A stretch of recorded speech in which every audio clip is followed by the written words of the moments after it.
hemos estado en estos días sacando lecciones, muy pequeñas lecciones de este libro tan precioso. Digamos que es un libro muy... Santiago está escribiendo de una manera muy afectuosa, con palabras de mucho cariño, pero al mismo tiempo palabras cargadas de cariño, pero con profundas verdades, que es como si Dios quisiera tocar en temas que a veces duelen mucho, porque nos damos cuenta que son temas en los cuales nosotros estamos tal vez no tan ajustados a la palabra del Señor. También nos hemos visto en el día martes como el creyente en el Señor tiene que pasar por diferentes pruebas, por diversas pruebas que tienen que ver con nuestro crecimiento, para que nuestra fe pudiera crecer, ¿no?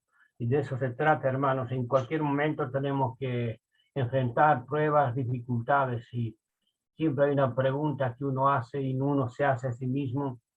Si tuviera que estar frente a una prueba tal vez bien difícil en este mismo momento, ¿cómo me encuentro yo delante del Señor frente a una prueba que tengo que atravesar?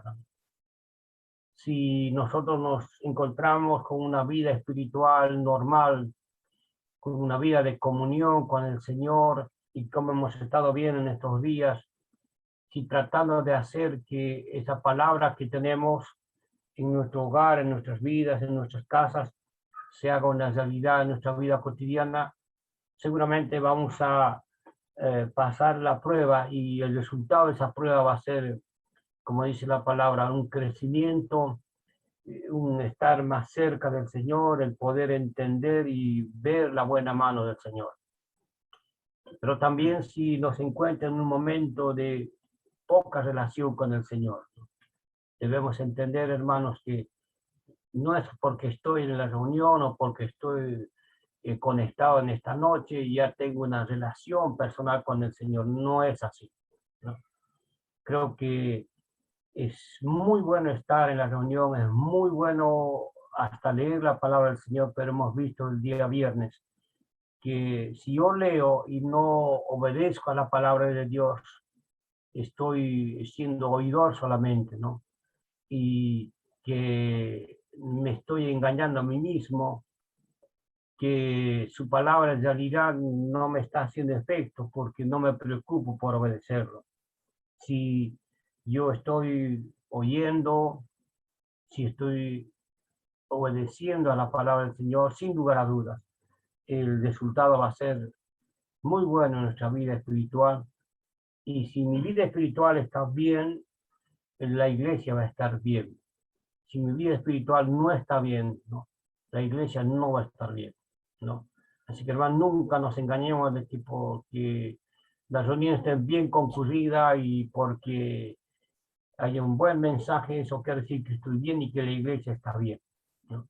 Creo que en el día a día, un lunes, un martes, un miércoles, y así cada día de la semana, cómo es mi relación con el Señor, cómo es mi obediencia al Señor y cómo mi dependencia del Señor. Eso ha de ser que la iglesia sea una iglesia fortalecida, una iglesia fuerte, una iglesia que realmente va a dar un testimonio del nombre del Señor en el lugar donde Dios nos ha puesto, ¿no?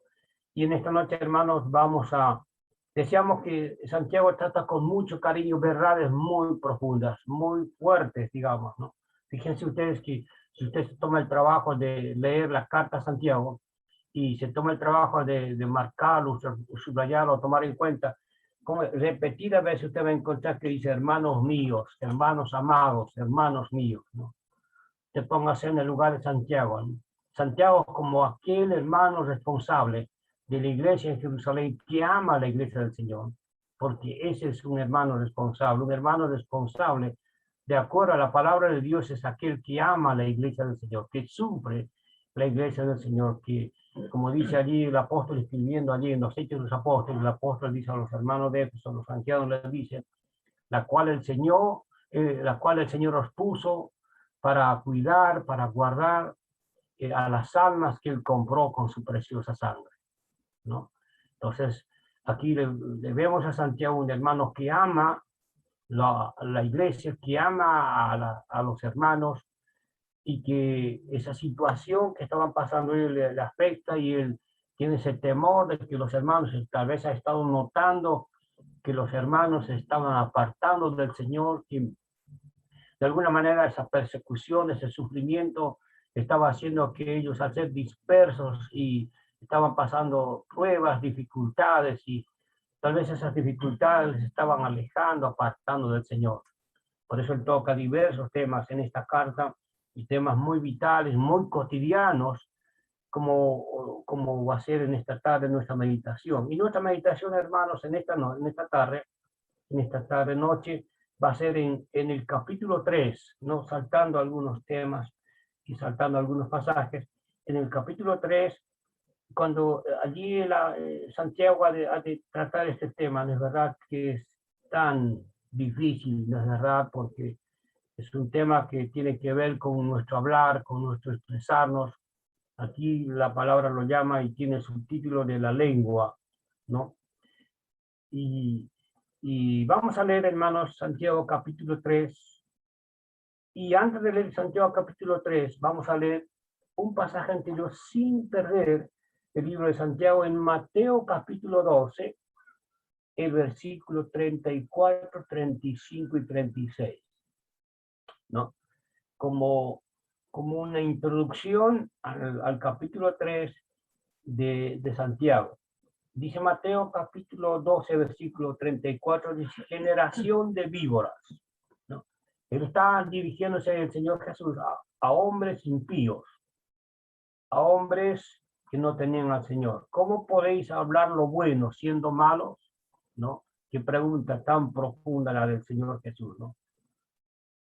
¿Cómo podéis hablar lo bueno siendo malos? Porque de la abundancia del corazón habla la boca, ¿no? Este es un concepto básico que nos toca de cerca a todos, ¿no? Porque de la abundancia del corazón habla la boca. Es como decir, cuando tú te encuentras con alguien, ¿de qué hablas? ¿No? Allí cuando el Señor Jesucristo estaba yendo, el Señor ya había resucitado, el Señor estaba el primer día de la semana, él estaba yendo y se encuentra con estos dos discípulos que estaban yendo camino de Emmaus. Ya por la mañana el Señor se había aparecido a María Magdalena, a otras mujeres, y allí nosotros vemos en Juan 20 que María muestra todo su amor al Señor, porque el Señor había quitado esos demonios, dice que ella era una mujer endemoniada.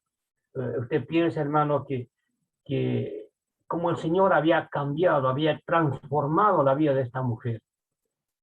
Usted lee todo el contexto de lo que significaba ser endemoniada. Era una vida difícil, una vida prácticamente aislada de seres queridos, de la comunidad, de verdad, y poseída por el mismo demonio.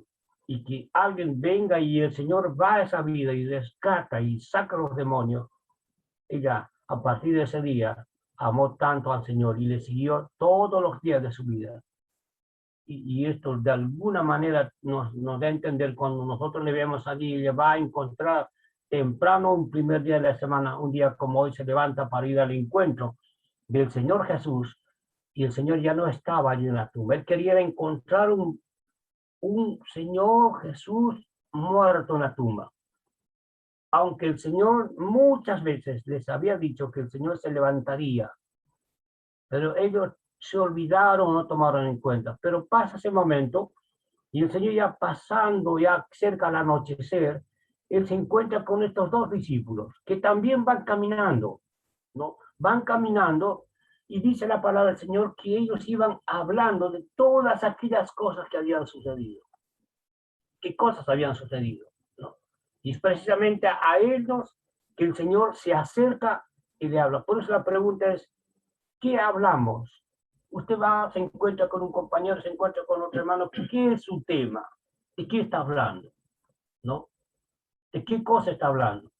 Todos los discípulos hablaban de lo que el Señor hizo, cómo ellos habían vivido. Dice, nosotros pensábamos, creíamos que era el Mesías, ¿no es verdad? Ellos vieron al Señor Jesús, pero les faltaba algo, ¿no es verdad? Isaías dice que el Señor sufrió y padeció por nuestros pecados. Y ellos, cuando el Señor les pregunta, les dice, ¿de qué cosa habláis? Y dice, ¿acaso eres el único forastero que no te has enterado de las cosas que han sucedido acá en Jerusalén? De cómo nosotros creíamos que era el Mesías, todo eso, pero ellos nunca dicen que Él había venido y Él iba a limpiar nuestros pecados, que vino a libertarnos, que Él murió para libertar nuestros pecados. Entonces había algo incompleto en el corazón de estos discípulos que estaban hablando, ¿no? Ahora, cuando dice acá, de la abundancia del corazón habla la boca, ¿qué hablamos normalmente? ¿Hablamos de negocios? ¿Hablamos de trabajo? ¿Hablamos de deporte? ¿Hablamos de...? Hay muchos temas. ¿Qué hablamos? O estamos esperando que el Señor nos abra una puertita para poder decir, aunque sea 2 o 3 palabras, poder hablarle a un hermano, aconsejar, animarle que siga al Señor, o preguntarle si faltó la reunión, por qué faltó, y así ir hablando. Aquí dice, de la abundancia del corazón habla la boca. El hombre bueno, del buen tesoro del corazón, saca las buenas cosas. Y el hombre malo, del mal tesoro, saca malas cosas, ¿no? Mas yo os digo que de toda palabra ociosa que hablen los hombres, de ella darán cuenta en el día del juicio, ¿no? Si están escuchando en esta noche algunos que no conocen al Señor, tenemos que decirle que un día tiene que estar delante del Señor. Dice que en el día del juicio, va a haber un día de juicio, un día que el Señor, acá está hablando de hombres malos, de hombres impíos, de hombres perversos, que tenían el corazón lleno de pecado, ¿no? Por eso dice la palabra del mal tesoro de su corazón, ¿no? De lo malo que ve en su corazón, hablan estos hombres, ¿no? Entonces, la pregunta sería en esta noche, ¿qué tienes? ¿Cómo es tu corazón? ¿Ya es un corazón limpiado? ¿Es un corazón redimido por el Señor? ¿Un corazón que ha depositado su fe, su confianza en Cristo, que le ha pedido el perdón de sus pecados? ¿O cuál es tu corazón? ¿No? También nos confronta a nosotros los creyentes en el Señor, ¿no? ¿Qué cosas tenemos en el corazón? ¿Qué cosas están llenando nuestro corazón? Mencionamos el día viernes, es verdad, el Señor está diciendo a Marta, afanada y turbada estás con muchas cosas. Y a veces, hermanos, nosotros tal vez estamos en ese camino afanados, turbados, con muchas cosas, ¿no? ¿Qué cosas tenemos en el corazón? ¿De qué cosas nosotros estamos hablando? Y Santiago en el capítulo 3 trata este tema, trata esto. Dice el versículo 1 del capítulo 3, hermanos míos, no os hagáis maestros, muchos de vosotros, sabiendo que recibiréis mayor condenación, ¿no? Dice, hermanos míos, no os hagáis maestros, ¿no? Y cuando nosotros vemos esta palabra de maestro, maestro es el que enseña, ¿no? Es el que va a ir a impartir una enseñanza, ¿no? Ese es un maestro, el que enseña. Un maestro tiene responsabilidad, ¿no? También, hermano, en la iglesia del Señor hay hermanos que son los maestros, no como un título, sino como una función que ellos están cumpliendo, como un don que el Señor les ha dejado a ellos, como dice allí en Efesios capítulo 4, en Corintios capítulo 12, son maestros. Cuando el apóstol Pablo sale a la obra misionera en Hechos capítulo 13, dice que había en la iglesia que estaba en Antioquía maestros, entre otros dones. Eran hermanos que se ocupaban de enseñar la palabra de Dios, ¿no? Pero acá está diciendo, Santiago dice, no os hagáis maestros. Miren lo que es ser un maestro. Acompáñenme, por favor, a Esdras capítulo 7. Esdras capítulo 7. Esdras capítulo 7, el versículo 10. ¿No? No es una simple cosa, algo sencillo de ser un maestro, de verdad, de acuerdo a los ojos del Señor, ¿no? Dice aquí en el capítulo 7, versículo 10, dice, porque Esdras era un escriba, había preparado su corazón, ¿no? Primer punto, Esdras había preparado su corazón. ¿Para qué había preparado su corazón? Para inquirir en la ley de Jehová. ¿no? Esdras había preparado su corazón, ¿no? Dice acá el Señor en Santiago, estamos leyendo que dice, no os hagáis maestros, muchos de vosotros, ¿no? ¿Cuántas veces hoy en este tiempo de pandemia, en este tiempo donde hay el auge del Internet, que uno puede entrar y escuchar por Internet, por YouTube, por diferentes redes sociales que hay, encontramos cantidad de mensajes, hermanos, todos predican, todos. Hermanos, no todos hablan de acuerdo a la palabra del Señor. Nos pasa también en la iglesia, puede pasar que muchos hermanos que son maestros, quieren enseñar y se molestan tal vez porque no encuentran un lugar en la iglesia, por alguna razón no encuentran un lugar en la iglesia, o los ancianos no les permiten, por algo no les permiten, pero quieren. Pero acá hay algo, hermano, importante que dice Esdras. Esdras había preparado su corazón para inquirir la ley de Jehová. Inquirir la ley de Jehová no es leer como un devocional, ¿no? Todos tenemos nuestro devocional, nos levantamos y tenemos nuestro tiempo de lectura, nuestro devocional cotidiano, o todos debemos tener nuestro devocional cada día, ¿no? Pero eso no es inquirir en la palabra, inquirir en la ley, inquirir en lo que el Señor dice. Inquirir va mucho más de una lectura. Inquirir es estudiarlo, es tratar de profundizarlo, es tratar de entender, es mirar el contexto de un pasaje, es mirar las circunstancias de un pasaje. Y acá dice que él había preparado su corazón, ¿no? De eso se trata, hermano, preparar el corazón para inquirir la ley. Y dice, y para cumplirlo. En estos días hemos estado viendo cómo Santiago nos confronta con esta realidad. No seáis oidores solamente de la palabra del Señor, sino hacedores de ella. Y acá Esdras dice lo mismo. Él había preparado para incluirle la ley de Jehová y para cumplirlo, ¿no? Este es, hermano, digamos, muy importante porque Esdras ha de estudiar la palabra del Señor y ha de vivir la palabra del Señor. Y los que lo rodean van a ver que él está viviendo la palabra del Señor. Y luego dice, y para enseñar. Y para enseñar, ¿no? Entonces, no es ser maestro cualquier cosa. Y acá está diciendo Santiago esto, ¿no? No os hagáis maestros, ¿no? En Primera Vez menciona el capítulo 22, ¿no? Podemos buscarlo para que el Señor sea en esta noche quien pudiera hablarnos realmente a nuestro corazón. Primera Vez, capítulo 22, versículo 5, ¿no? Allí nosotros encontramos que el rey de Israel estaba recibiendo la visita del rey de Judá. Y dice la palabra del Señor entonces, Josafat, ¿no? Dijo Josafat, que era el rey de Israel, el rey, ¿no?, de Judá, dijo al rey de Israel, yo te ruego que consultes hoy la palabra. ¿Qué había pasado? Dice que el rey de Israel le dijo a Josafat, dice, ¿por qué no vienes conmigo? Porque al final somos nosotros mismo pueblo. Yo tengo que ir a pelear contra el rey de Siria. ¿Y por qué no nos unimos? ¿Por qué no vamos a pelear? ¿Por qué no vamos a hacer la guerra juntos? Entonces el rey de Judá le dice a Josafat, bueno, vamos, pero ¿por qué no consultamos hoy la palabra de Jehová? Y esto es bueno, hermano. Estaba bien, el rey de Judá estaba bien.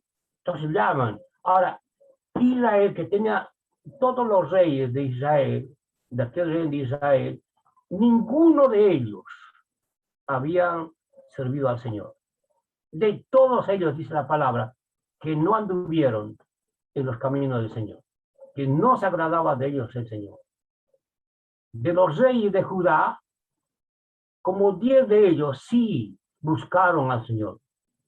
5 de ellos se destacan en buscar, en obedecer, en arreglar las cosas. Buscaron al Señor, ¿no? Ahora, este rey de Israel tenía profetas. Dios hablaba a su pueblo a través de los profetas. Y eran profetas que querían hablar de tal manera que el rey estuviera contento con ellos. O sea, querían hablar lo que le gustaba oír al rey. quiere decir que ellos acomodaban su mensaje a lo que el rey quería oír. Pero había un profeta que se llamaba Micaías, y cada vez que el rey le preguntaba algo, él siempre decía algo que no le gusta, que no le gustaba al rey. ¿Por qué? Porque el rey estaba mal. Y este profeta era fiel profeta del Señor. Siempre dijo, yo voy a decir lo que Dios me diga que diga. Y no lo quería y lo puso en la cárcel, ¿no? Entonces, hermanos, hay aquellos, cuando usted va a querer oír un mensaje, va a haber aquellos, especialmente, hermanos, en este tiempo, donde uno prende un artefacto, prende y escucha el mensaje de un lado, escucha el mensaje de otro lado, escucha, todos pueden hablar muy bonito, pero están todos de acuerdo a la palabra del Señor. No se trata, hermanos, de hablar bien, de hablar bonito, de hablar, como dice la palabra, de ser carismático, que nuestro hablar agrave a la congregación. Se trata de hablar la palabra de Dios, de decir lo que Dios quiere que digamos. Este profeta dijo, he aquí Jehová ha puesto espíritu en boca de todos los profetas. Jehová ha decretado el mal acerca de ti. Estaban enojados con Micaías, pero él dijo, yo diré lo que Dios quiera que diga. Ahora, mis amados hermanos, el Señor nos está diciendo acá, no os hagáis maestros, muchos de vosotros. Y el maestro, hermanos, el que ha de enseñar en la palabra del Señor, que utiliza. Aún aquellos que son maestros de una escuela secular, ¿verdad? De cualquier colegio, de cualquier escuela, usan su boca, sus palabras, para enseñar. Su profesión es ser docente, ser maestro, y enseña. El que enseña en la palabra del Señor también usa la palabra, usa su lengua, usa su boca. ¿Para qué? Para enseñar la palabra de Dios. Y está diciéndonos acá el versículo 1 que no, hermanos míos, no os hagáis maestros muchos de vosotros, sabiendo que recibiremos mayor condenación, ¿no? Nosotros, aquello que Dios nos ha permitido enseñar a la congregación, tenemos una enorme responsabilidad, que Dios un día nos ha de pedir cuentas. Estoy seguro, hermanos, que a mí se me ha de pedir cuentas. Permanentemente estamos enseñando en la iglesia, permanentemente estamos en las reuniones caseras, en las reuniones, permanentemente estamos enseñando la palabra del Señor. Y uno es consciente que un día Dios ha de pedirnos cuentas. ¿Cómo me preparo? ¿Cómo estoy enseñando? ¿Cómo estoy haciendo las cosas? Y tendré que dar cuentas, Señor. Por eso dice aquí la palabra, sabiendo que recibiremos mayor condenación. Si yo, como algunos quieren ser maestros y no están usando bien sus palabras, entonces ellos van a recibir mayor condenación, mucho mayor condenación, porque es mucho mayor la responsabilidad. Es un grave error, queridos hermanos, enseñar equivocadamente la palabra del Señor. Enseñar, como dice Esdras, sin inquirir, ¿no? Sin buscar en el Señor y sin obedecer al Señor.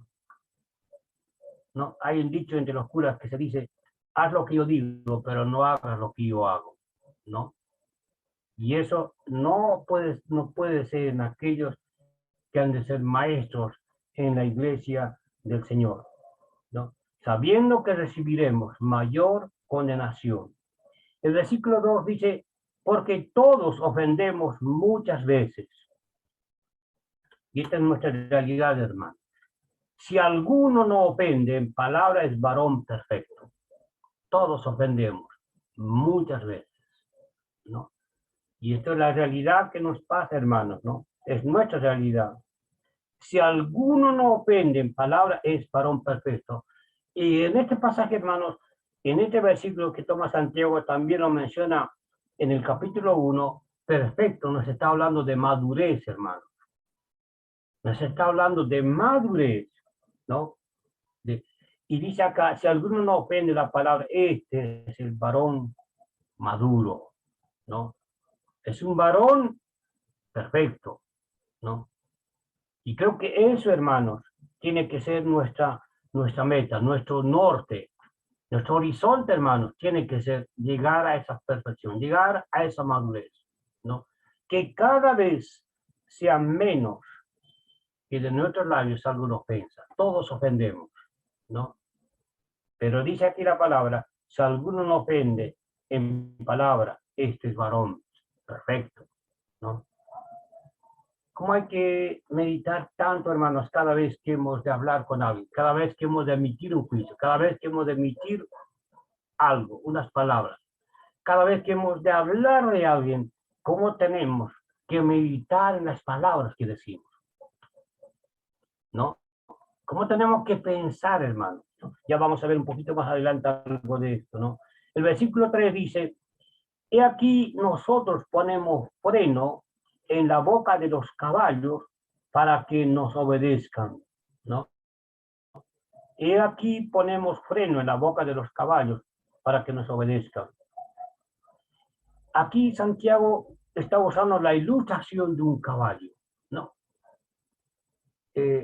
Usted tome en cuenta, si retrocedemos en el tiempo, vamos a ver que había tiempos en que los caballos tenían que transportar hasta personas, ¿no? Había carruajes donde las personas muy ricas, muy importantes, se movían de un pueblo a otro en caballos. Y hasta nuestros días en el campo, el caballo es un animal sumamente útil. Pero acá Santiago está tomando este ejemplo, ¿no? Dice, todos nosotros ponemos freno en la boca de los caballos para que nos obedezcan, y dirigimos así todo su cuerpo, ¿no? Y esto es muy importante, hermano, este ejemplo, muy sencillo, no es difícil de entender, hermano, ¿no? Miren lo que dice el Salmo 39, versículo 1, el Salmo 39, tomando este ejemplo y trasladando a nuestra vida cotidiana en la parte espiritual que nos toca ver este ejemplo. Salmo 39, el versículo 1, dice, yo dije, atenderé a mis caminos. O dice, seré atento a mis caminos. O dice, tendré mucho cuidado en ver por dónde estoy caminando, ¿no? Seré muy cuidadoso qué camino estoy recorriendo para no pecar con mi lengua. Guardaré mi boca con freno en tanto que el impío está delante de mí, ¿no? ¿Cómo nos confronta, hermanos, este pasaje? Cuando nosotros tenemos que darnos cuenta, ninguno de nosotros, hermanos, estamos solos. Tenemos un compañero, tenemos una familia, tenemos alguien de nuestro entorno que no es del Señor, que no es creyente.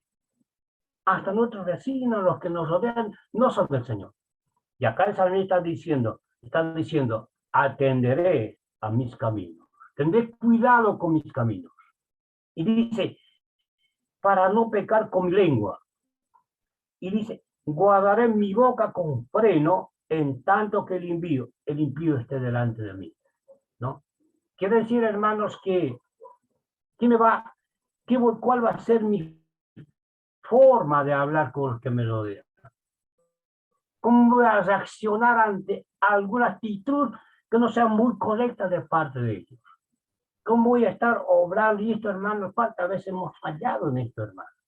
¿Cuántas veces nos hemos enojado y no hemos dicho las palabras correctas? Por alguna situación que se presentó, no hemos dicho las palabras correctas. Y aquí el salmista está diciendo, David, es verdad, tendré cuidado, atenderé a mis caminos para no pecar con mi lengua. Guardaré mi boca con freno. ¿Qué dice aquí? Está diciendo, Santiago está diciendo, nosotros ponemos freno en la boca de los caballos. El caballo es un animal de fuerza, un animal vigoroso, pero necesita, ¿cómo lo vamos a dominar? ¿Cómo lo vamos a controlar? Poniéndole freno. Y poniéndole freno, nosotros vamos a poder controlar, es verdad, a este ejemplo que nos pone, ¿no? Un caballo desbocado, hermanos, es un peligro. Un caballo que se descontrola por alguna situación es un caballo desbocado. Puede causar muchos problemas, hasta la muerte. Y esto nos tiene mucho que decir, hermanos, a cada uno de nosotros. En el versículo 4 también encontramos otro ejemplo que está poniendo aquí Santiago. Dice Santiago aquí en este versículo: mirad también las naves, aunque tan grandes, y llevadas de impetuosos vientos, ¿no? Mirad también las naves, ¿no? Nos hablan, dice la ley, un caballo desbocado. Pero acá nos está presentando el ejemplo de un enorme barco. Ustedes saben que las cargas vienen formadas, enormes cargas, y de otras naciones, de otros países, vienen a todos los países, salen millones de barcos, con miles de toneladas en barcos, ¿no? Y en aquel tiempo, hermano, los barcos no eran como de nuestros tiempos que tenían. Acuérdense de Jonás, acuérdense del apóstol Pablo, de verdad, ahí en el capítulo 27 de Hechos, el apóstol Pablo está relatando un viaje en barco con tantos detalles, ¿de verdad? Y ya habían levantado la vela, estuvieron ante la tormenta, tuvieron que desalijar el barco, tirar muchas cosas del barco para tratar de ordenarlo. Le pasó lo mismo a Jonás, ¿no? Cuando se levantó una tempestad, los marineros ya no sabían qué hacer, ¿no es verdad? Un barco, ¿no? Se cuenta que, en historia se cuenta que a uno de los barcos que estaba en guerra, justo hirieron la parte del timón, y el barco giraba y giraba y giraba, porque no podía dirigir, estaba dañado en la parte del timón. Y acá está diciéndonos, de verdad, le está diciendo: mirad, también las naves, aunque tan grandes y llevadas de impetuosos vientos, son gobernadas con un pequeño timón, por donde el que las gobierna quiere. Un pequeño timón gobierna un enorme barco, un gran barco controlado por un timón muy pequeño. De la misma manera, hermanos, la lengua puede cambiar el curso de una vida, de la vida de una persona, ¿no? Fíjense, mis amados hermanos, lo que nos está queriendo hacer entender Santiago cuando nos está escribiendo esta carta, ¿no? Temas que tienen que ver con todos los días de nuestra vida, ¿no? Temas que tienen que ver con nuestra vida cotidiana, hermanos, ¿no? Con qué facilidad decimos cosas, con qué facilidad emitimos cosas. Pareciera ni siquiera pensamos en qué hemos de decir, miren, ¿no? Y lo decimos. Y una vez que lo hemos dicho, ¿no? Por eso acá nos está diciendo aquí Santiago: miren un caballo, miren un barco grande, miren que un pequeño timón es el que controla el barco. Versículo 6 dice: y la lengua es un fuego, un mundo de maldad, ¿no? La lengua es un fuego, ¿no? Ustedes habrán oído, pasó en Bolivia, pasó acá también en la Argentina, como en la provincia de Córdoba, incendios, hectáreas y hectáreas consumidas por incendios, grandes incendios, ¿de verdad? Devastados, ¿no? El fuego haciendo daño, ¿de verdad? Hasta casas se quemaron, tanta gente se quedó sin bocado, ¿no? Entonces aquí dice: la lengua es un fuego, ¿no? Por supuesto, hermanos, el fuego es muy necesario. Usted lo sabe, que el fuego bajo control es muy necesario. Nos proporciona calor. Las hermanas pueden cocinar, pueden cocer su comida, ¿no es verdad? Muchas fábricas funcionan con energía producida por el fuego. Quiere decir, hermanos, que el fuego es algo necesario cuando está controlado. Cuando está descontrolado, hace tremendo daño. ¿Qué dice Proverbios? capítulo 15, versículo 14, libro de Proverbios, capítulo 15, versículo, Proverbios, capítulo 15, versículo 14, dice, el corazón entendido busca la sabiduría, ¿no? ¿Qué hemos leído el primer pasaje como introducción, hermanos? De la abundancia del corazón habla la boca. Y Proverbio dice, el corazón entendido busca la sabiduría. ¿Dónde vamos a encontrar la sabiduría? Salomón, cuando Dios le dijo, Salomón, pide lo que quieras que yo te dé. Y Salomón dijo a Dios, Señor, dame sabiduría. Entonces, hermanos, el corazón entendido busca la sabiduría, más necedades, ¿no? Un necio de decir cualquier cosa ha de decir. Se alimenta de necedades, ¿no? Pero el corazón entendido busca la sabiduría, ¿no? Hay personas cuyas palabras son como golpes,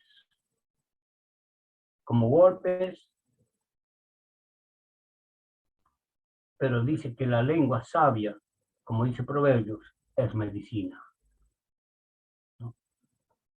Usted puede dañar tanto con su lengua, puede herir a personas.